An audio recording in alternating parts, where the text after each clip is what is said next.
اللہ مجھ سے بات کرے میں قرآن پڑھنے لگ جاتا ہوں، جب جی چاہتا ہے میں اللہ سے بات کروں میں دعا کرنے لگ جاتا ہوں۔ واٹ از قرآن؟ کلام اللہ ہے نا، اللہ کا کلام ہے۔ آپ جو قرآن پڑھتے فیل کریں اللہ بات کر رہا ہے آپ سے، اور جب آپ کو اللہ سے بات کرنی ہے، no secretary, no appointment, no time limit, talk whatever you want to talk, جتنی بات کرنی ہے بات کرو نا اللہ سے۔ یہی تو مسئلہ ہے کہ پھر بھی نہیں کرتے، دنیا بھر کو بتاتے ہیں میرا یہ مسئلہ ہے، میں اس پرابلم میں ہوں، میں اس مشکل میں ہوں۔ اللہ کو بتایا، اور کس طرح بتایا؟ امام صاحب دعا کرتے ہیں، ہم کھڑے ہو کے نکل جاتے ہیں، دعا کرتے وقت کبھی منہ ادھر ہے کبھی ادھر ہے، دھیان ادھر ہے، کسی منسٹر کسی بڑی شخصیت کے پاس اپنی فائل لے کر جائیں کتنا فوکس ہوتا ہے، اور اللہ سے مانگتے ہوئے کوئی فوکس نہیں۔ اللہ غافل دل کی دعا نہیں سنتا، ہاں دل سے مانگو پھر دیکھو کیسے عطا فرما۔ اچھا کمال دیکھیں، ہم دنیا والوں کے پاس جاتے ہیں، دنیا والوں کا تو اصول یہ ہے کہ اگر ہم کسی سے ایک دو بار مانگ لینا، اپنا قریبی پکا دوست بھی ہونا، پہلی بار تو شاید مدد کر دے، دوسری بار ہم جائیں نا یار وہ دوبارہ مدد کر دو، کیا پہلی والی کا کیا ہوا، وہ پہلے پیسے کہاں گئے، یعنی پہلے تو سوال کرے گا ہم سے، تیسری بار مانگنے جائیں تو دل میں کہے گا لگتا ہے اس کی عادت ہو گئی ہے، چوتھی بار تو نمبر بھی میرا بلاک ہو جائے گا۔ یہ ہے دنیا کہ جس سے مانگو تو مانگنے والا برا لگتا ہے، اور اللہ کی شان دیکھو، فرماتا ہے ادعونی استجب لکم، مجھ سے مانگو میں تمہیں عطا کروں گا۔ جو جتنا مانگتا ہے اللہ اتنا پسند فرماتا ہے، بلکہ جو نہیں مانگتا اللہ اسے ناراض ہو جاتا ہے۔ لوگ یعنی آپ چینج دیکھیں نا، دنیا والے میرے اور آپ کے مانگنے سے ناراض، اللہ مانگنے پر راضی، پھر بھی دنیا والوں سے مانگے اللہ سے نہ مانگے۔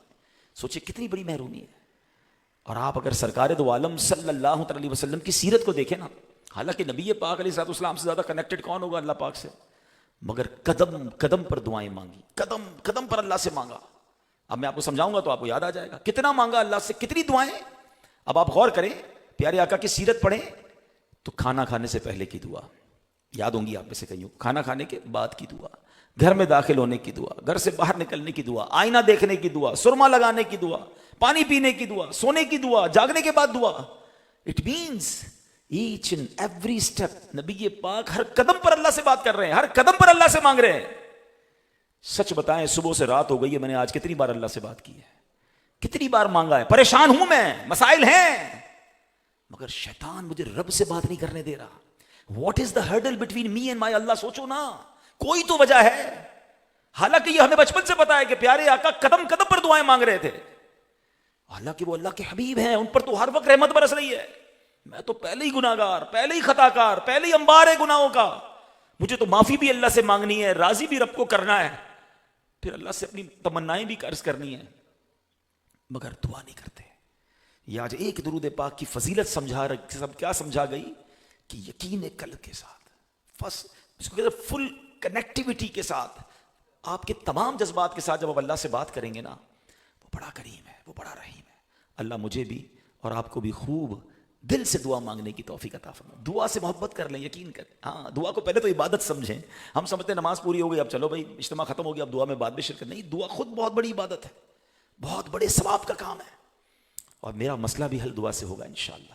پھر اب تو بڑا مہینہ آنے والا، کچھ دنوں کے بعد تو سبحان اللہ وہ مہینہ ہے، سارا سال میں اللہ سے کہتا ہوں اللہ سن لے، اللہ پکار رہا ہوں مان لے، اے اللہ عطا فرما دے، سارا سال میں کہتا ہوں۔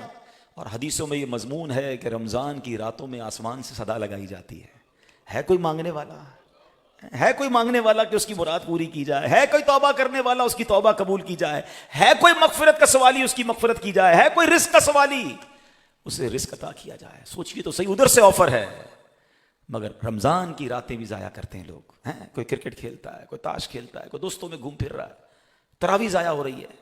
اللہ اکبر، ایک عجیب فینومینا بن گیا، مطلب افسوس ہوتا ہے رمضان میں نوجوانوں کو یا آج کل لوگوں کو بات کرتے سنتے ہیں نا تو آپس میں ڈسکشن کیا ہو رہی ہے، ہاں بھائی آج تراویح، آج افطار کہاں کرنا ہے، ہاں بھائی سحری کا کیا پلان ہے، ارے بھائی کوئی اور پلان کی بھی بات کر لو، کھانے پینے کی بات کرنی، کوئی یہ تو کہے تراویح کہاں پڑھنی ہے، درس قرآن کہاں ہے، دعا کہاں جا کر کرنی ہے، تہجد کہاں پڑھنی ہے۔ رمضان تو عبادت کروانے آ رہا ہے ہمیں، مگر رمضان میں بھی شیطان نے ایسا دماغ بنا دیا کہ بس کھانا پینا، افطار پارٹی، سحری، ڈنر، رات گزارنی کہیں نہیں۔ رمضان میں ایٹ اینی کاسٹ میں نے اور آپ نے اللہ کو راضی کرنا ہے۔ ایک ایسی دعا ہے، دعا کی بات چل رہی ہے نا، ایک ایسی دعا بھی ہے جو ڈرانے والی ہے۔ ہاں وہ ڈرانے والی دعا کیا ہے کہ وہ دعا کی ہے جبریل امین نے۔ Who was Jibril Amin? Who is جبریل امین؟ فرشتوں کے سردار، لیڈر آف اینجلز۔ اور دعا کیا کر رہے ہیں؟ اے اللہ جو رمضان کو پائے اپنی مغفرت نہ کروا سکے وہ ہلاک ہو جائے. ایک تو جبریل امین کی دعا, اور اس پر مہر آمین کی مہر کس نے لگائی؟ سرکار دو عالم علیہ الصلوۃ والسلام, اللہ کے حبیب آمین کہہ رہے ہیں. کوئی شک ہے اس دعا کی قبولیت میں؟ جبریل دعا کریں اور نبی پاک آمین کے یہ دعا تو قبول ہے. اب میں نے اور آپ نے غور کرنا ہے کہ رمضان کیسے گزارنا ہے. رمضان میں بخشے نہیں گئے نا تو مارے جائیں گے. آپ تو سوچ رہے ہیں کہ رمضان کیا ضائع کرنا ہے. رمضان میں لوگ عجیب عجیب ماحول, اللہ والے ہیں جو ماشاءاللہ رمضان کو خوب عبادت میں گزارتے ہیں. اللہ سے دعا کریں کہ اللہ ہمیں صحت و عافیت کے ساتھ رمضان نصیب بھی فرمائے, پورے روزے رکھنا نصیب فرمائے, ساری تراویح پڑھنا نصیب فرمائے, اور پھر رمضان میں اپنی مغفرت کروانے کی بھرپور کوشش کرنے کی توفیق عطا فرمائے. اور رمضان کی بات ہو رہی ہے, رمضان ماہ نزول قرآن بھی ہے. رمضان سے قرآن سے مضبوط دوستی کریں. قرآن کو پڑھنا ہے, سمجھنا ہے. قرآن کا ایک واقعہ آپ کو سناتا ہوں. حضرت داؤد علیہ نبینا علیہ الصلوۃ والسلام کے دور کا واقعہ ہے. قرآن میں واقعات کیوں آئے؟ What is the reason? کیوں اتنی ساری سٹوریز ہیں؟ اس لیے ہیں کہ پچھلی قوموں کے واقعات ہم پڑھیں اور دیکھیں کہ ان قوموں نے کیا مسٹیکس کی, ہم نہ کریں. انگریزی کا ایک مقولہ ہے نا, do not try to invent wheel again because wheel is already invented. پہیا دوبارہ ایجاد کرنے کی کوشش نہ کرو, وہ پہلے ایجاد ہو گیا, کچھ اور کرو, پہیے سے کچھ کام کرو. بزرگ کیا کہتے ہیں, یار ہمارا تجربہ تھا, ہم نے کاروبار میں یہ مسٹیک کی, تم مت کرنا ورنہ نقصان اٹھاؤ گے. فلاں بندے کو ادھار مت دینا, میرے بھی کھا گیا تھا. تجربہ یہی ہوتا ہے نا, یہ والی اس جگہ پر یہ ان دنوں میں یہ آئٹم مت خریدنا, مہنگی ہو جائے گی یا سستی ہو جائے گی, نقصان ہو جائے گا. عقل مند لوگ پچھلے لوگوں کے تجربے سے فائدہ اٹھاتے ہیں, اور کچھ لوگ وہ ہوتے نہیں بھائی ان کو نقصان ہوا تھا میں بھی یہی کروں گا, اور جب نقصان ہوتا پھر کہتے ہیں ہاں یار وہی ہوا جو کہہ رہے تھے. قرآن میں یہ واقعات اس لیے آئے کہ پچھلی قوموں نے جو مسٹیکس کی تم نہ کرنا. اللہ نے عذاب بھیجا, ان کو تباہ و برباد کر دیا. ایسی ایک قوم حضرت داؤد علیہ السلام, 70,000 لوگ تھے اور یہ لوگ مچھیرے تھے. اچھا, اب بڑے ویل آف تھے, مچھلیاں پکڑتے تھے, پیسے بھی تھے, عیش والی زندگی گزر رہی تھی. اب ان پر ایک امتحان آیا. اللہ کی طرف سے آرڈر آیا کہ ہفتے والے دن شکار نہیں کرنا, سیٹرڈے والے دن مچھلیاں نہیں پکڑنی ہیں. اچھا, اب اللہ کی شان دیکھیں, مفسرین لکھتے ہیں سیٹرڈے والے دن مچھلیاں آتی بھی زیادہ تھیں, باقی دنوں میں ان کو کوشش کرنی پڑتی تھی سمندر میں جا کے. سیٹرڈے کو کنارے پہ مچھلیاں نظر آ رہی ہوتی تھی. یعنی شیطان جو ہے ٹیسٹ تھا نا, امتحان تھا. آج بھی بہت سارے لوگوں کے ساتھ ٹیسٹ ہوتا ہے. اللہ والے نیک ہوتے ہیں, یعنی حرام روزی کاروبار کرتے کرتے آفر آتی ہے, تھوڑا سا ہی جھوٹ بولنا ہے, تھوڑا سا ہی غلط پرنٹ کرنا ہے, نام میڈ ان فلاں لکھ دو, تھوڑی ملاوٹ کرنی ہے, تھوڑی رشوت دینی ہے, باقی پیسے بہت. یہی تو امتحان ہے کہ پیسہ حرام کا بڑھ کر آ رہا ہے, آپ اس کو اوکے کر رہے ہیں, اس امتحان پہ رک رہے ہیں. اور یہ صرف پیسوں میں نہیں آتا, بہت ساری گناہوں کی عادت, برائی کا کوئی آفر آ جاتی ہے, نوجوان کو حرام کام کی کوئی آفر آ جاتی ہے. اب اصل کمال ہے نا کہ نہیں, اللہ کی رضا کے لیے میں نے رکنا ہے. ہاں یاد رکھیے, کمال یقیناً گناہ سے بچنا بڑی بات ہے, مگر اس سے بڑی بات یہ ہے کہ بندے کو گناہ کا موقع ملے, اس کے سامنے گناہ ہو, کوئی رکاوٹ نہ ہو, اور بندہ اللہ کے لیے رک جائے. اللہ کو بندہ بڑا پسند ہے. ایک حدیث پاک ہے جس کا خلاصہ ہے, 7 وہ قسم کے لوگ جن کو اللہ کے عرش کا سایہ قیامت کے دن ملے گا, ان میں ایک بندہ وہ ہے کہ جس کو منصب و جمال والی عورت حرام کام کے لیے بلائے اور وہ کہے کہ میں اللہ سے ڈرتا ہوں. ہاں, اصل امتحان یہ ہے کہ آپ کو آفر ہے, گناہ کی آفر ہے, اور آپ کہیں میں رب سے گناہ کا موقع ہی نہیں ملا, گناہ نہیں کیا. ویسے تو میں ایک مشورہ بھی دوں گا, اپنے آپ پر بھروسہ نہیں کرنا چاہیے. اللہ سے یہ دعا کرو یا اللہ مجھے موقع بھی نہ ملے. موقع نہ ملنا بھی نعمت ہے, میں تو سمجھتا ہوں آج کے دور میں. لیکن لوگ کہتے ہیں میں اس علاقے میں جا رہا ہوں, دوستوں میں بیٹھتا ہوں, میں بڑا پکا ہوں, وہ کرتے ہیں گناہ, میں نہیں کرتا. نہیں بھائی, ایسا امتحان مت لینا اپنا. شیطان بڑوں کو بہکا گیا. لیکن یہاں کیا ہوا کہ اب امتحان تو آ گیا. اب اس قوم کے 2-3 گروہ بن گئے. ایک گروہ نے کہا نہیں بھائی یہ تو اللہ کا حکم ہے, ہم نے بالکل نہیں کرنا سیٹرڈے کو شکار. ایک قوم کو شیطان نے ہیلا سجایا کہ ایسا کرو, سیٹرڈے کو مچھلیاں کافی آ رہی ہیں اور شکار کا منع ہے, نالیاں بناؤ اور حوض بناؤ, ہفتے کو ساری مچھلیاں حوض میں آ جائیں گی, حوض بند کر دینا, اتوار کو نکال لینا, شکار تو اتوار کو ہوگا. شیطان نے شیطانی ہیلا انہیں سکھایا. حالانکہ لاجیکلی بھی دیکھیں تو یہ شکار ہفتے کا ہی ہے نا. آپ نے مچھلیوں کو حوض میں قید کر لیا, قید تو کر لیا آپ نے, شکار تو کر لیا, مگر وہ انہوں نے پیسے بہت تھے, مچھلیاں پکڑنی تھی, شیطان کی بات میں آ گئے. 12,000 لوگوں نے کام کرنا شروع کر دیا. باقی لوگوں نے کہا یہ غلط لوگ ہیں. ایک قوم نے تو کہا بھائی ہمیں تم سے تعلق بھی نہیں رکھنا, دیوار لگا دی بیچ میں, بہت بڑی دیوار بنا دی, ہم الگ تم الگ. حضرت داؤد علیہ السلام کو پتہ چل گیا کہ ہزاروں لوگ اللہ کی نافرمانی کر رہے ہیں. سمجھایا, مان نہیں رہے. آپ نے ان کی ہلاکت کی دعا فرمائی. ایک دن کیا ہوا صبح کہ جو 12,000 لوگ دیوار کے اس طرف تھے, وہاں سے کوئی آواز نہیں آئی, نہ بچوں کی آواز, نہ عورتوں کی آواز, پن ڈراپ سائلنٹ. یہ لوگ کہنے لگے کہ برابر والوں کو کیا ہوا, کوئی آواز نہیں آ رہی. دیوار کو پھانگ کر جب اوپر پھلانگ کر دیکھتے ہیں تو چیخیں نکل گئی لوگوں کی کہ وہ 12,000 لوگوں کے چہرے بندر کے چہرے بنا دیے گئے, مسخ کر دیا گیا ان کے چہروں کو. سورہ بقرہ میں تفصیل سے یہ واقعہ موجود. اب یہ لوگ پریشان ہوئے, دروازہ کھول کے اندر جاتے ہیں تو وہ بندر جو تھے نا وہ اپنے رشتہ داروں کو پہچان رہے تھے, کیونکہ چاچا بھی تھے, ماموں بھی تھے, کزنز بھی ہوں گے, تو وہ دوڑ کے اپنے رشتہ داروں کے پاس آئے, کپڑے سونگتے تھے, روتے تھے, مگر بتا نہیں پاتے تھے کہ میں کون ہوں. اور یہ رشتہ دار پہچان نہیں پا رہے تھے کہ ان میں سے میرا رشتہ دار کون ہے. 3 دن بھوکے پیاسے رہ کر وہ سارے کے سارے مر گئے, ایک بھی بچا نہیں اس میں سے. کچھ لوگ یہ تھیوری بیان کرتے ہیں کہ اسی قوم کی بندر جتنے بھی دنیا میں وہ اسی قوم سے ہیں, تو یہ درست نہیں ہے. علماء فرماتے ہیں اللہ نے جب بھی جس قوم پر عذاب نازل کیا نا, کبھی اس کی نسل باقی نہیں رکھی, کچھ بھی بچا نہیں اس میں سے. مگر قرآن کا یہ واقعہ ہمیں درس کیا دے رہا ہے؟ 2 مین پوائنٹ سیکھنے ہیں. بڑی تعداد میں یہاں بزنس کمیونٹی کے لوگ بیٹھے ہیں. انہوں نے کیا غلطی کی؟ انہوں نے حرام کمایا. اللہ نے منع کیا تھا, اللہ کے نبی نے منع کیا تھا, نہیں مانے اور حرام کمایا, برباد کر دیے گئے. آج بھی لوگوں کو سمجھاتے ہیں مت کرو, لیکن کہتے ہیں سبھی تو کر رہے ہیں. حرام کوئی کما رہا ہے, کوئی جھوٹ بول کے کما رہا ہے, کوئی ملاوٹ کر کے کما رہا ہے, کوئی رشوت دے کے کما رہا ہے, کوئی سود کا کاروبار کر رہا ہے. پوری جناب امپائر کھڑا کر دیا سود پر, حالانکہ حدیثوں میں واضح موجود ہے کہ سود کا کام کرنے والا ایسا ہے جس نے اللہ سے جنگ کی. یار اللہ سے جنگ کر کے کون جیت سکتا ہے؟ اس نے برباد ہی ہونا ہے. تو زندگی کا ایک فارمولہ بنا لیں. جتنے میرے بھائی یہاں بیٹھے ہیں خود بھی فارمولہ بنائیں, اپنے بچوں کو بھی سمجھائیں کہ کچھ بھی ہو جائے ہم نے حرام نہیں کمانا ہے. ہاں یہ تھوڑا فیصلہ مشکل ہوتا ہے, مطلب بلیو کریں, یقین کر لیں. ایک جملہ آپ نے بچپن سے میں نے اور آپ نے سنا ہے کہ دانے دانے پہ لکھا ہے کھانے والے کا نام. جو میرے نصیب میں ہے وہ مجھے مل کر رہے گا, جو نصیب میں نہیں تو وہ کوئی بھی نہیں دے سکتا مجھے. اب انتظار تو کریں, آپ کو جو ملنا ہے وہ حلال سے ملنا ہے. آپ جلدی کر کے حرام کی طرف چلے جاتے ہیں جو جاتا ہے. کئی بار یہ واقعہ آپ نے سنا ہوگا کہ مولا علی شیر خدا کرم اللہ تعالیٰ وجہ الکریم ایک بار نماز پڑھنے گئے. اپنا لباس ایک بندے کو پکڑایا کہ میں نماز پڑھ کے آتا ہوں. واپس آئے تو بندہ غائب, لباس لے کے چوری کر کے چلا گیا. مولا علی کو بڑا افسوس ہوا. تھوڑا آگے گئے تو وہی لباس, جنگی لباس تھا, ایک دکان پہ ٹنگا ہوا تھا. آپ نے کہا یہ کہاں سے آیا؟ کہا ابھی ایک بندہ بیچ کر گیا ہے. کہا کتنے کا بیچا؟ کہا 2 درہم کا. مولا علی فرماتے ہیں اللہ نے 2 درہم اس کے لیے حلال کے رکھے تھے. میں نے نیت کی تھی میں نماز پڑھ کے واپس آؤں گا تو اس بندے کو اس لباس سنبھالنے کے تحفے میں 2 درہم دوں گا. وہ حلال تھے, جلدی کی, چوری کی, وہی 2 درہم حرام سے کما لیے. تو یہ ادھر بٹھا لیں کہ جو آپ کو مل رہا ہے نا یہ حلال ہی تھا, اللہ نے حلال ہی لکھا ہے سب کے لیے. ہم جلد بازی کر کے کہ نہیں یار پیچھے رہ جاؤں گا, اتنی بڑی سوسائٹی میں گھر کب بنے گا, نئی والی گاڑی کیسے لوں گا, برابر والا تو آگے بڑھ گیا, اس کی 2 فیکٹریاں لگ گئی, میں پیچھے. اس ریس سے نکل جائیں. اگر کوئی کسی وجہ سے آگے بڑھ رہا ہے وہ اس کا اور اس کے رب کا معاملہ ہے.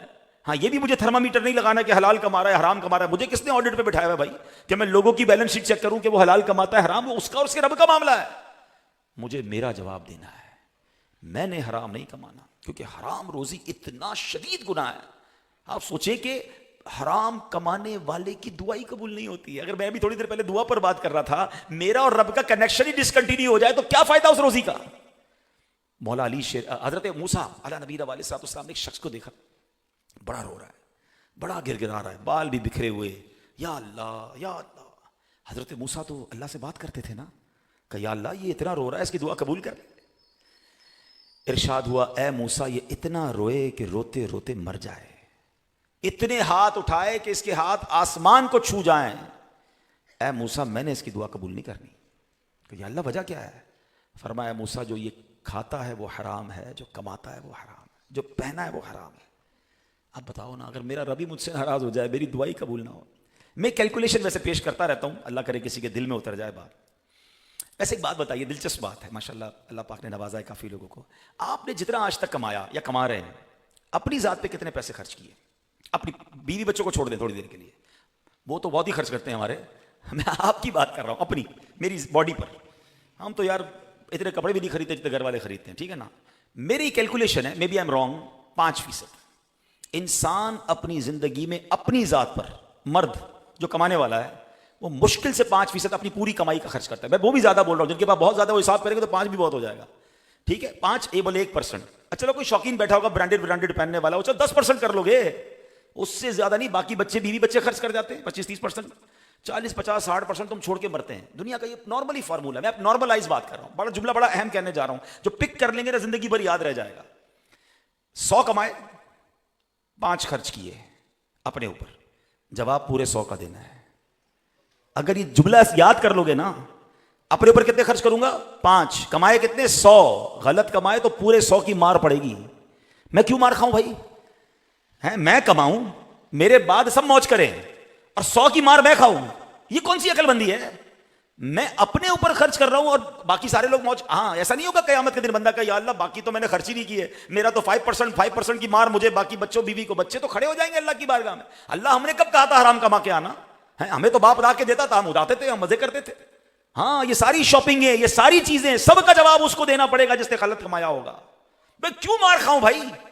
عقل مند وہ ہے کہ جب میں نے اپنی ذات پر 5% مشکل سے خرچ کرنا ہے، پورے 100 کی مار کھاؤں. اس کا ایک ہی حل ہے کہ 100 کا 100 حلال کماؤ.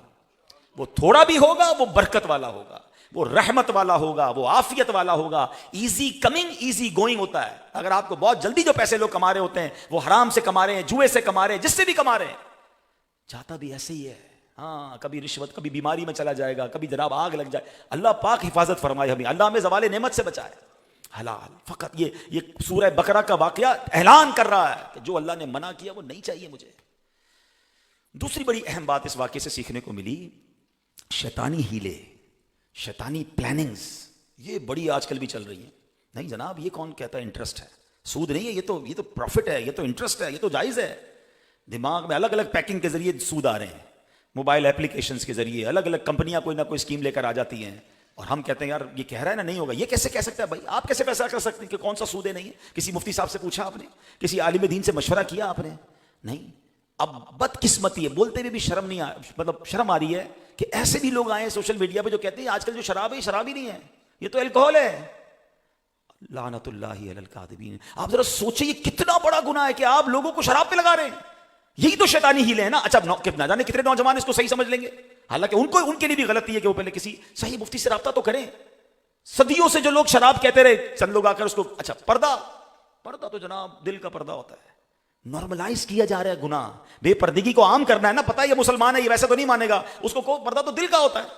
یعنی صدیوں سے صحابہ، اہل بیت، امہات المومنین، اولیاء کرام، دنیا میں کسی کو نہیں پتا چلا کہ پردہ کیا ہوتا ہے، اور اس کو پتا چل گیا پردہ دل کا ہوتا ہے. قرآن کہہ رہا ہے پردہ کیا ہے، حدیث بتا رہی ہے کہ کس طرح عورتوں کو اپنے لباس کو بہتر کرنا ہے، پردہ کرنا ہے، مردوں کو نگاہیں نیچی رکھنی ہے. اور یہاں جناب کچھ لوگ آئے ہیلا لے کر کے پردہ موسیقی روح کی غذا ہے. لا حول ولا قوت الا باللہ. الا بذکر اللہ تطمئن القلوب. قرآن کہتا ہے کہ اللہ کے ذکر میں دلوں کا چین ہے. مگر کسی طرح نارملائز کرنا ہے نا گانے بازوں کو، ناچ گانوں کو، تو کوئی نہ کوئی ہیلا، اور چل پڑتی ہے قوم پیچھے پیچھے. یار یہ بھی تو کچھ کہہ رہا ہے، پوائنٹ آف ویو تو سمجھنا، کیوں سمجھنا چاہیے بھائی؟ یعنی ہمیں پیک کر کے کوئی شراب سرکے کی بوتل کی لیبل لگا دے گا تو کیا وہ سرکہ ہو جائے گا؟ پلیز اگر جینے کی تمنا ہے تو کچھ پہچان پیدا کر.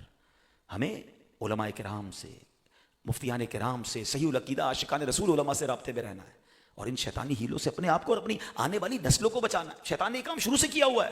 ہفتے کے دن حوض بھر لو، اتوار کو نکال لینا ہے، اور بندر بنا دیے گئے.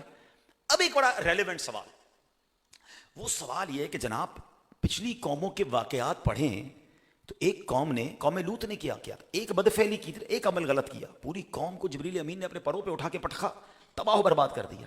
کسی قوم نے جناب معاذ اللہ ایک گناہ کیا، آسمان سے آگ برسی، ناپ تول میں کمی کی تھی حضرت شعیب علیہ السلام کی قوم نے، آگ برسی، پوری قوم جلا کے راکھ کر دی گئی. کسی قوم نے تکبر کیا، قوم عاد، قوم سمود، کیا ہوا کہ جناب ان کے اوپر ایسی آندھی، ایسا زلزلہ، ایسی چیخ آئی، سارے مارے گئے. دریائے نیل میں فرعون کی قوم کو غرق کر دیا گیا. پچھلی قوموں کو تو اتنے عذاب، ایک ایک دو گناہ پر. انفارچونیٹلی ابھی تو ایسا لگتا ہے سارے ہی گناہ اس قوم میں موجود ہیں. ہمارے معاشرے میں کون سا گناہ ہے جو نہیں ہو رہا، جو قرآن نے جس کی سزائیں بیان کی ہیں؟ تو کسی کے ذہن میں سوال تو آ سکتا ہے کہ بھئی اس قوم پر عذاب کیوں نہیں آ رہا، اس امت پر عذاب کیوں نہیں آ رہا؟ اس کی دو باتیں یاد کر لیجئے. ایک تو ہم پر ہوئی ہے مہربانی کہ ہم کس کے امتی ہیں، نبی پاک علیہ السلام کے، رحمت للعالمین کی. قرآن کہتا ہے محبوب جب تک آپ ان کے درمیان ہیں اللہ انہیں عذاب نہیں دے گا. یہ ہم پر کرم نوازی ہوئی ہے کہ ان کی برکت سے ہم پر یہ آسمانی عذاب نازل نہیں ہو رہے. لیکن قرآن نے یہ بھی تو کہا ہے نا، ثم لتسألن یومئذ عن النعیم، ایک دن ضرور ان سے ایک ایک نعمت کے بارے میں سوال ہوگا. آج عذاب نہیں آ رہا نا، کل جواب دینا ہے. جو گناہوں میں پڑے ہوئے ہیں، جو بے حیائیاں، جو برے کام، جو نعمتوں کا غلط استعمال کر رہے ہیں، وہ ایسے نہیں نکلیں گے. مگر علماء نے ایک اور بڑی بڑی ختم ہے، جب سے میں نے پڑھی ہے نا یہ بات، یقین کریں جس کو کہتے ہیں نا دل لرز جاتا ہے.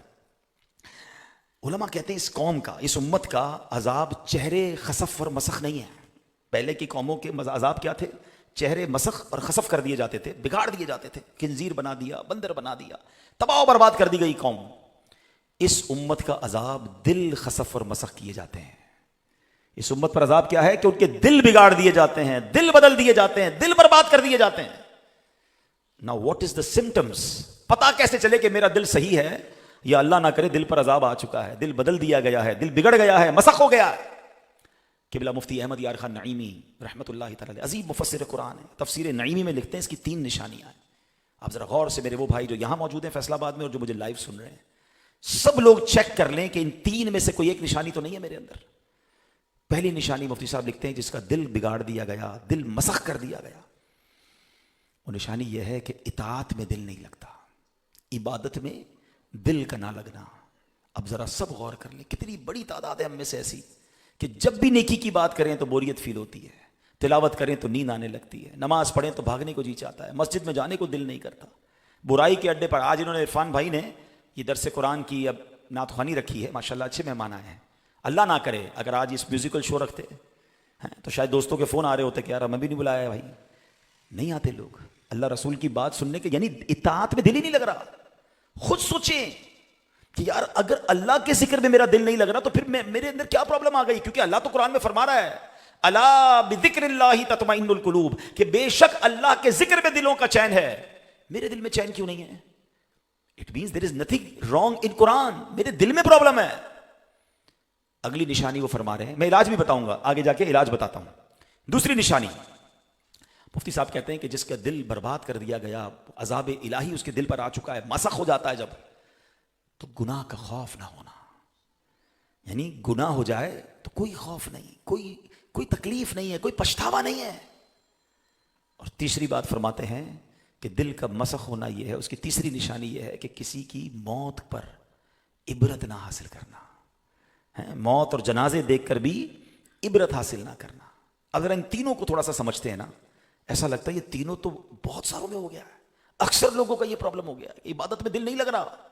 اب جس کو یہ فیل، دیکھیں سب سے پہلے اپنے آپ کو سچا جواب دینا ہے. اگر آج میرے بیان میں میں اور آپ کچھ بدلنے آئے ہیں، ایک تو ٹائم بیان برائے بیان، حاضری برائے حاضری، چلو یار عرفان بھائی کو منہ دکھانا اس لیے آ گیا، اور اگر آپ چاہتے ہیں کہ نہیں یار یہ میں کیسے گوارا کروں کہ میرا دل عذاب الہی کا شکار ہو جائے، میرا دل مسخ کر دیا جائے، تو میں ان تینوں پوائنٹس پر آپ کو کچھ باتیں عرض کرنا چاہتا ہوں. پہلا، اگر کوئی ایسا ہے میرا بھائی کہ اس کو واقعی یہ فیل ہوتا ہے کہ جب بھی عبادت کی بات آتی ہے، کئی بار کھڑا ہوا کہ آج 12 رکعت نفل پڑھوں گا، 2 کے بعد چھوڑ دیتا ہوں، جب قرآن پڑھنے لگتا ہوں پورا پارا پڑھوں گا، 1 رکوع کے بعد بند کر دیتا ہوں، بعد میں پڑھوں گا، کئی بار نیکی کا ارادہ کیا مگر دل ہی نہیں لگتا، تو اپنے آپ کو سچا پہلے جواب دے دے کہ یس دس از مائی پرابلم. جب تک آپ ڈائگنوس نہیں کرو گے تو علاج کیسے ہوگا؟ اگر یہ ہے نا تو میں آپ کو اس کو سولوشن بتا دیتا ہوں، اس کا انشاءاللہ حل بتاتا ہوں. اس کا حل یہ ہے، آپ میں سے کئی لوگوں کو بخار ہوا ہوگا، ٹھیک ہے، جب بھی بخار ہوتا ہے ہمارا منہ کڑوا ہو جاتا ہے، ہمیں کھانا بھی اچھا نہیں لگتا، اپنی پسندیدہ ڈش بھی اچھی نہیں لگتی، یہاں تک کہ طبیعت خراب ہو تو بچے بھی اچھے نہیں لگتے، بندہ کہتا ہے ان کو دور رکھو، ابھی مجھے بات نہیں کرنی، میں ریلیکس کرنا چاہتا ہوں. کیوں کہ طبیعت خراب ہے. مگر سچ بتائیں جب اس بیماری میں ہم ہوتے ہیں تو کیا کھانا پینا چھوڑ دیتے ہیں؟ ہم کہتے ہیں یار کھانا جاری رکھو، بلے اچھا نہیں لگ رہا، تھوڑے دنوں میں بیماری ختم ہوگی تو لذت واپس آ جائے گی، فیملی اچھی لگنے لگے گی، لائف انجوائے کریں گے، ابھی 5 7 8 دن رہے گا یہ پرابلم. بالکل ایسا ہی ہے. اگر کسی کے دل پر یہ زنگ لگ گیا ہے نا اور اس کو عبادت میں مزہ نہیں آ رہا، عبادت چھوڑ کے مت جانا، مسجد چھوڑ کے مت جانا، نیکی کی محفل چھوڑ کے مت جانا. آپ مشکل سے بیٹھیں کیونکہ ابھی اندر زنگ ہے. ایک وقت آئے گا کہ جب آپ یہ کنٹینیو کریں گے تو وہ زنگ دور ہوگا، ہر سجدہ لذت دینا شروع کر دے گا، ہر دعا میں آنسو بہیں گے، ہر محفل میں لطف آئے گا، ذکر الہی آپ کی روح کی غذا بن جائے گی. مگر کب؟ جب یہ بیماری ہٹے گی. دعا کریں اے اللہ دل صاف کر دے. اور تکلفاً مشکل، جیسے دوائی کیسے ہوتی ہے، دوائی شوق سے تھوڑی کو پی رہا ہوتا ہے، تکلیف سے پیتا ہے، انجیکشن تکلیف سے لگاتا ہے، لیکن کیوں لگاتا ہے؟ پتہ ہے یہ تکلیف تھوڑے دنوں کی ہے، یہ علاج ہو گیا تو پھر یہ تکلیف ختم، لائف اچھی ہو جائے گی. بالکل ایسے ہی ابھی آپ کو اللہ رسول کا ذکر اگر کسی کو انجیکشن جیسا درد دے رہا ہے نا اور کسی کو کڑوی دوائی لگ رہی ہے تو چھوڑ کے مت جانا، اس کو کنٹینیو کرنا ہے. کیونکہ میں یہ گندا دل لے کر مرنا نہیں چاہتا کہ جو دل ہی مسخ کر دیا گیا ہو، جس کے دل پر جناب کس اطاعت والی بات ہی اثر نہ کرتی ہو. ایسا کیسا دل ہے میرا؟ دوسری بات فرمایا گناہ کا خوف نہ ہونا. یہ اتنا عام ہو گیا ہے. یعنی ایک تو دیکھیں ہم سے پہلے سنتے تھے لوگ بڑے افسردہ ہو جاتے تھے، یار آج نماز قضا ہو گئی، آج یار یہ غلطی ہو گئی, افسوس ہو گیا. یعنی گناہ ہے تو افسوس ہے نا, خوف ہے. مگر آج اگر میں یہ کہوں تو غلط نہیں ہوگا, کروڑوں گھر ایسے ہیں کہ صبح ہوتی ہے اس گھر میں الارم بجتا ہے, کئی الارم بجتے ہیں, کسی کے اسکول کے لیے بجتا ہے, کسی کے آفس کے لیے بجتا ہے, مگر اس پورے گھر میں کسی کا بھی فجر کا الارم نہیں بجتا. پورا پورا گھر ایسا ہے جس میں ایک بندہ بھی فجر نہیں پڑتا ہے. یہ کیسا مسلمان کا گھر ہے کہ صبح ہوتے ہی اللہ کو ناراض کر بیٹھے. The start of the day, کہتے نا دن کا اچھا آغاز کرو. یہ کیسا دن کا آغاز ہے کہ پورے گھر کی نماز قضا ہو گئی, اچھا ہو گئی, بڑا کبیرہ گناہ ہو گیا. ہاں میں آپ کو بتاؤں نماز قضا کرنا کتنا بڑا گناہ ہے. آپ کو کوئی کہے یہ شرابی ہے, اوہ شراب پیتا ہے. کوئی کہے جواری ہے, او لو لو جوا کھیلتا ہے. یہ ڈکیت ہے, اوہ ڈکیتی کرتا ہے. ان سب سے بڑا گناہ نماز قضا کرنا ہے. اچھا ہمارا پتہ ہے کیا فارمولا کیا, ہمیں جو گناہ اچھا نہیں لگتا ہمیں اس کو بڑا گناہ بنا دیا ہے. ہمیں کوئی کہے نا یار شرابی بچے سے شادی کرنی ہے, نہیں نہیں شرابی سے کون شادی کرے گا, جواری سے, نہیں نہیں نماز نہیں پڑھتا, کوئی بات نہیں. نماز تو سب سے بڑا فرض ہے, اور مرنے کے بعد سب سے پہلا سوال ہی نماز پر ہونا ہے. اتنا نارملائز کر دیا کہ یعنی جس گھر میں کسی نے فجر نہیں پڑھی نا, وہ سارے بریک فاسٹ پہ ملے, ناشتے پہ ملے, کسی کے ماتھے پر شکن نہیں ہے, کوئی افسوس نہیں کہ آج سب کی نماز گئی. افسوس کیوں ہوگا, ظہر بھی نہیں پڑھنی ہے, ظہر کا پلان بھی یہی ہے کہ جانی ہے وہ. Who cares؟ اتنا گناہ کو آسان کر دیا گیا, اتنا گناہ کی بے خوفی ہو گئی. یاد رکھیے احساس گناہ یہ نعمت ہے. جو بندہ گناہگار بھی ہے نا, اور اگر اس کو یاد ہے کہ میں گناہگار ہوں, میں خطا کار ہوں, میں مسٹیک کر رہا ہوں, یا اللہ معاف کر دے, وہ انشاءاللہ اس کی توبہ ہو جائے گی, کیونکہ اس کا احساس گناہ اسے لے آئے گا اللہ کے پاس. مگر جس کو احساس گناہ ہی نہیں ہے, جو سوچتا ہے میں نے کیا ہی کچھ نہیں, نماز ہی تو نہیں پڑھی, معاذ اللہ. اب ایسے کتنے گناہ ہیں. اب شادی کو دیکھ لیجیے, آج بھی میں ایک شادی کی محفل میں, ہماری کتنی شادیاں ہوتی ہیں. یعنی آپ غور کریں, مجھے بتائیں یہ شادی کی نعمت عطا کرنے والا کون ہے؟ بلکہ ہر نعمت اللہ عطا کرنے والا ہے نا. اتنی بڑی خوشی اللہ نے مجھے دی, ہمارے گھر میں خوشی دی, اور سچ بتائیں آج شادیوں میں اللہ کو ناراض کرنے میں کون سی کسر چھوڑی جاتی. ارے ہر وہ گناہ ہو رہا ہے. اور حیرانگی یہ کہ بعض اوقات تو نیک نمازی کے گھر میں شادی ہوتی ہے, اور اس کو کہو حضرت یہ کیا کر رہے ہیں, کہتے کیا کریں, بچوں کو خوشی کے لیے کرنا پڑتا ہے, خاندان کا رکھنا پڑتا ہے, خاندان کے طریقے. کیسے آپ بندوں کو راضی کرنے کے لیے خالق کو ناراض کریں گے؟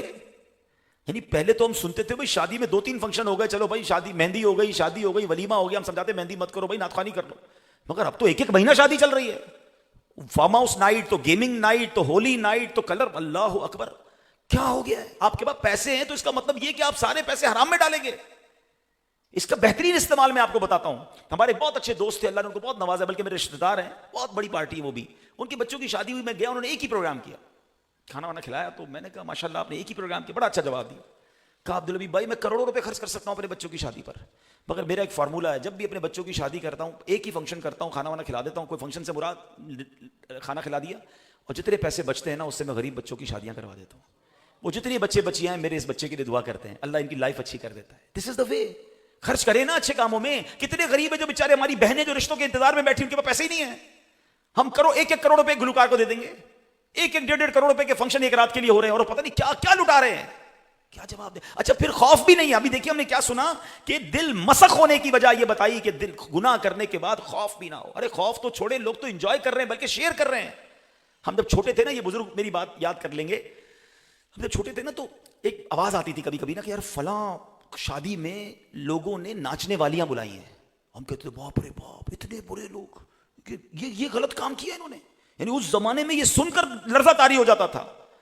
اور اب سنا ہے کہ جناب خاندان کی لڑکیاں, خاندان کے لڑکے مل کر پہلے تو کئی دنوں تک ڈانس کی پریکٹس کرتے ہیں, اور پھر شادی میں ناچا جاتا ہے. اس میں سارا بھائی بھی بیٹھا ہے, والد بھی بیٹھا ہے, گھر والے بھی بیٹھے ہیں. یعنی آپ بے حیائی کا کام دیکھیں. اچھا پھر یہ تو حرام ہو گیا بھائی, ابھی بھی آپ نے گناہ کیا, آپ نے کیا, آپ کے خاندان کو پتا ہے نا, نہیں ابھی بھی اور بڑھانا ہے. اب اس کی ویڈیو بنائی اور اس کو ڈالا سوشل میڈیا پہ کہ دیکھو ہماری ماں بہنیں, ہمارے گھر والے مل کے کیسا ناچتے ہیں, دنیا دیکھے ہمیں. یعنی پہلے خود گناہ کیا وہ گناہ, اب دنیا کو دکھا رہے ہیں گناہ, اور اس پہ چیک کرتے ہیں کہ کس کا ڈانس وائرل ہوا, کس کی جناب ہمارے گھر کی جو خواتین ہیں اس کو کس نے زیادہ دیکھا. ولا حول ولا قوت الا باللہ. اور پھر ہم کہتے ہیں یار شادی کے بعد بچے خوش نہیں ہیں, شادی کے بعد اولاد نہیں ہو رہی ہے, شادی کے بعد لڑائیاں ہو رہی ہیں. یار آپ نے اس نئی خاندان کو بناتے وقت اللہ کو ناراضی میں کسر کون سی چھوڑی؟ اور یہ صرف شادی نہیں, آپ تو شیطان کا اگر وار سمجھ لینا. یہ نوجوان پلیز میری ایک بات سمجھیے گا. آپ کو ہو سکتا ہے کچھ لوگوں کو یہ بات سخت لگ رہی ہوگی, میں آپ کا بھائی ہوں, میں آپ کو ہم سب کو آخرت کی آگ سے, جہنم کی آگ سے بچانا چاہتا ہوں. ہم یہ فنکشن کس لیے کرتے ہیں؟ چند دوست راضی ہو جائیں, چند فیملی کے دوست راضی ہو جائیں, بس چند لوگوں کو راضی کرنے کے لیے. خالق کو کیوں ناراض کر رہے ہو یار؟ ساری زندگی تو آپ نے اپنی فیملی کے ساتھ گزارنی ہے. اللہ ناراض ہو گیا تو ساری زندگی کے دکھ ہاتھ نہ پڑ جائیں. کتنے ایسے جن کے گھر میں معذور بچے پیدا ہوتے ہیں, ساری زندگی ماں باپ روتے ہیں. اللہ سے عافیت مانگو, یا اللہ راضی رہیو, میری اگلی زندگی خوشحالی والی کر دینا. تو میں یہ آپ سے ایک سوال کرنا چاہتا ہوں کہ یہ کیسی خوشی. بلکہ میں ایک بات یہ کر رہا تھا, شیطان کا وار دیکھیں, not only in the wedding ceremony, whenever we try to celebrate something. زندگی میں جب بھی ہم خوشی بناتے ہیں نا, اللہ نعمت دیتا ہے تو خوشی بناتے ہیں نا, ہر خوشی میں بندہ رب کو ناراض کر رہا ہے. اولاد کون دیتا ہے؟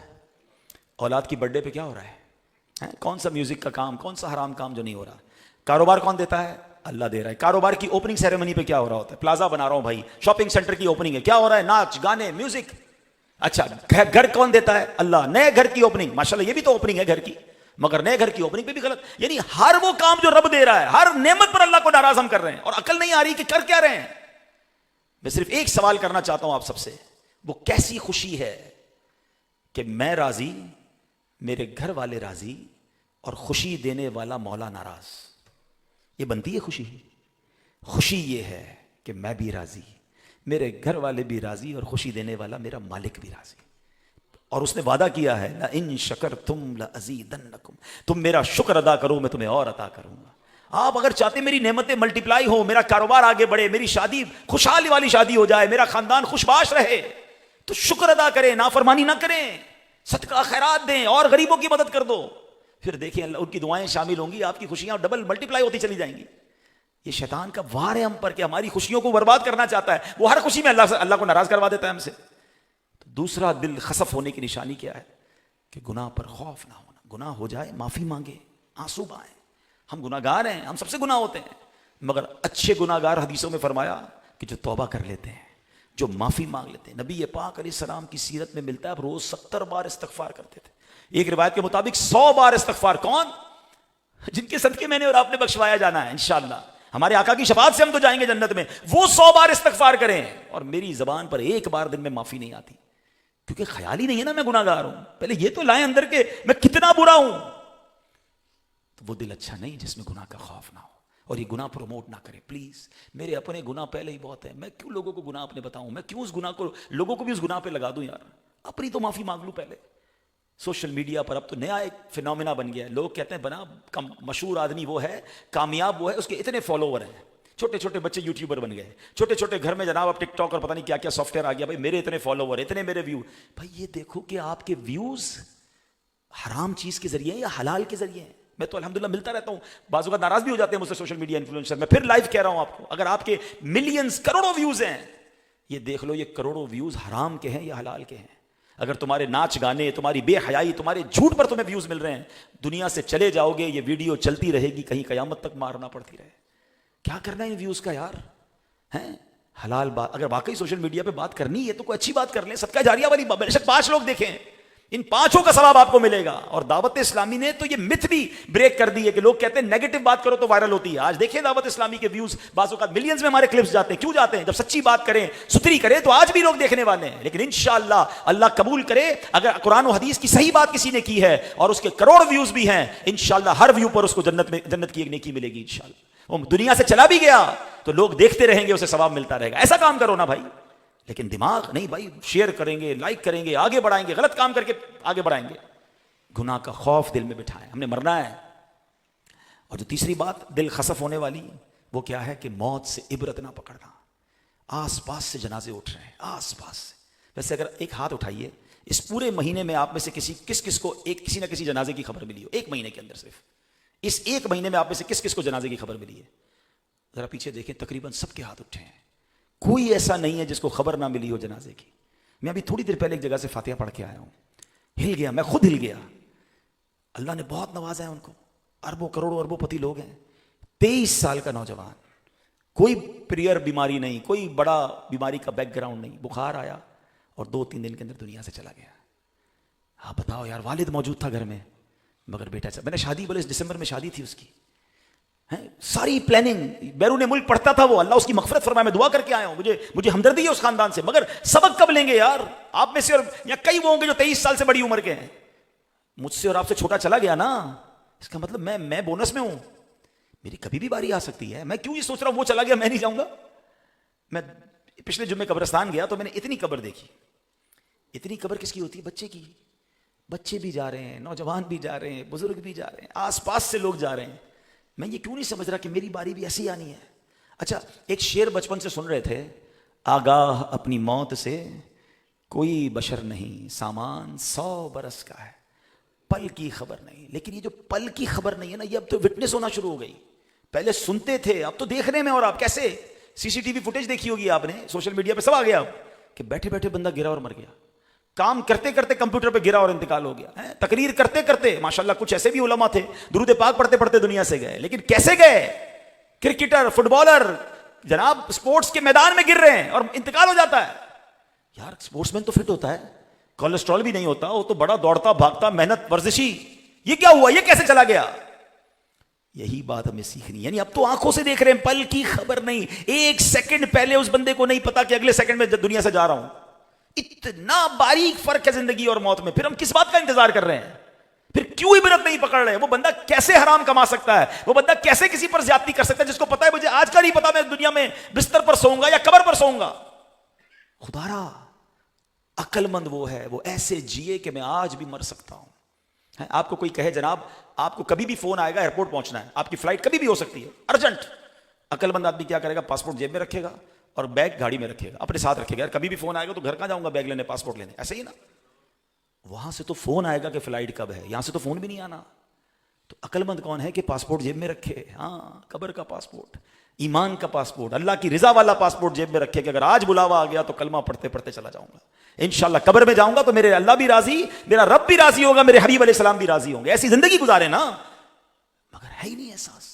5 سال بعد کیا کرنا ہے, 10 سال بعد کیا کرنا ہے. یار ابھی یہ فیکٹری لگائی ہے نا تو بس 15 سال اتنے ہو جائیں گے, پھر ایک اور لگا لیں گے. گھر بناتے وقت بلڈر کو بلا کے کہتے ہیں یار ایسی بنیاد ڈالو 70-80 سال تو یہ گھر مضبوط رہے. یار قبر کی بنیاد ڈالی کہ نہیں, پتہ نہیں اس گھر میں کتنے سال رہو گے, وہاں تو جانا ہی جانا ہے. تو چند باتیں میں نے آپ کو عرض کر دی ہیں. اللہ کرے کہ کچھ لوگ بھی میرے میسج لے جائیں گے تو میرے لیے شاید یہ میری بھی مغفرت, اللہ مجھے بھی توبہ کی توفیق عطا. باتیں بڑی بڑی ہم کرتے ہیں, اللہ کرے دل سے یہ باتیں ہم سمجھیں. اور یہ باتیں جو ہے نا دل خسف والی, ڈراتی ہیں کہ کہیں دل پر عذاب تو نہیں آ گیا. نہ شرمندگی ہو رہی ہے, نہ گناہ کا خوف ہے, نہ کوئی مرتے وقت عبرت ہے. یار بس ابھی جنازہ پڑھ کے آ رہا ہوں, فنکشن میں آ رہا ہوں, جنازہ پڑھ کے فنکشن کی ٹائم دے رہا ہے. یعنی اس کو احساس نہیں ہے کہ یار کوئی چلا گیا تم بھی جانے والے ہو. تو عبرت لیں, توبہ کریں. ابھی تو بڑا کمال کا مہینہ آنے والا ہے, اللہ کو راضی کرنے والا. یقین کریں رمضان مل گیا نا, ہم تو دعا پہلے یہ کریں یا اللہ خیر سے رمضان سے ملا دینا. ہماری لاٹری لگ جانی ہے انشاءاللہ. وہ تو رحمتوں کی برسات ہے نا اس کے اندر, مگر اس میں بھی اگر کوئی اللہ کو راضی نہ کر پایا تو وہ اپنے بارے میں سوچے. تو اے میرے پیارے اسلامی بھائیوں, ان باتوں کو یاد رکھیے, عمل کیجیے. ایسی آخرت کی یاد دلانے والی باتیں دعوت اسلامی کے ماحول میں سکھائی جاتی ہیں. آیا کریں اجتماع میں, ہمارے سوشل میڈیا کے اکاؤنٹس کو, مدنی چینل کو فالو کریں تاکہ ایسے بیان مزید سنیں گے تو دل پر اثر ہوتا رہے گا, ہم بھی بدل جائیں گے انشاءاللہ. اور پھر ساتھ عرض یہ ہے کہ دعوت